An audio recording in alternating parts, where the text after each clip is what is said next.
અને એમથી અત્યારે પહેલા તો મોબાઈલ ફોન નતા, એકબીજા જોડે વાત કરીએ તો 12 મહિને એક વાર મહેમાન આવો, 12 મહિને એક જ વાર આવો.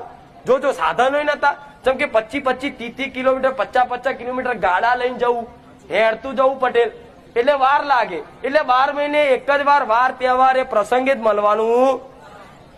તો પેલાના માણસો ઝઘડા થતા હતા? જોજો નહીં થતા હોય.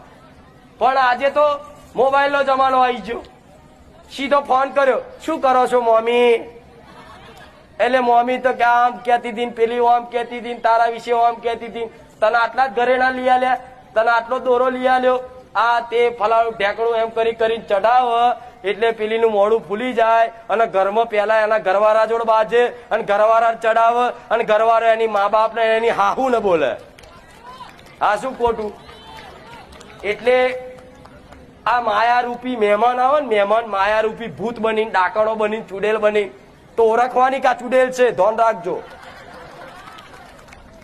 અને ના જતી હોય, ના કહી શકતા હોય તો મારા જેવી માતાને પ્રાર્થના કરવાની કે માં ચુડેલ ને ઘેર ના આવવા દેતી.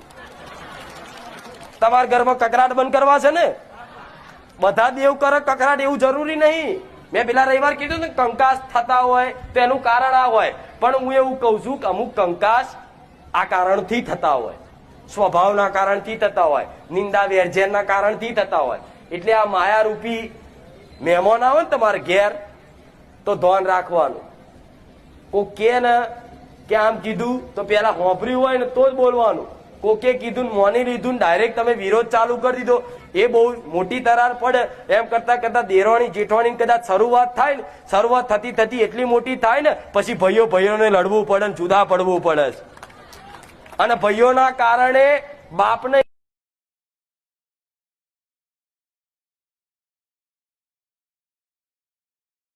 જય માતાજી મિત્રો. વિડીયો સારો લાગ્યો તો લાઈક અને શેર જરૂર કરજો મિત્રો.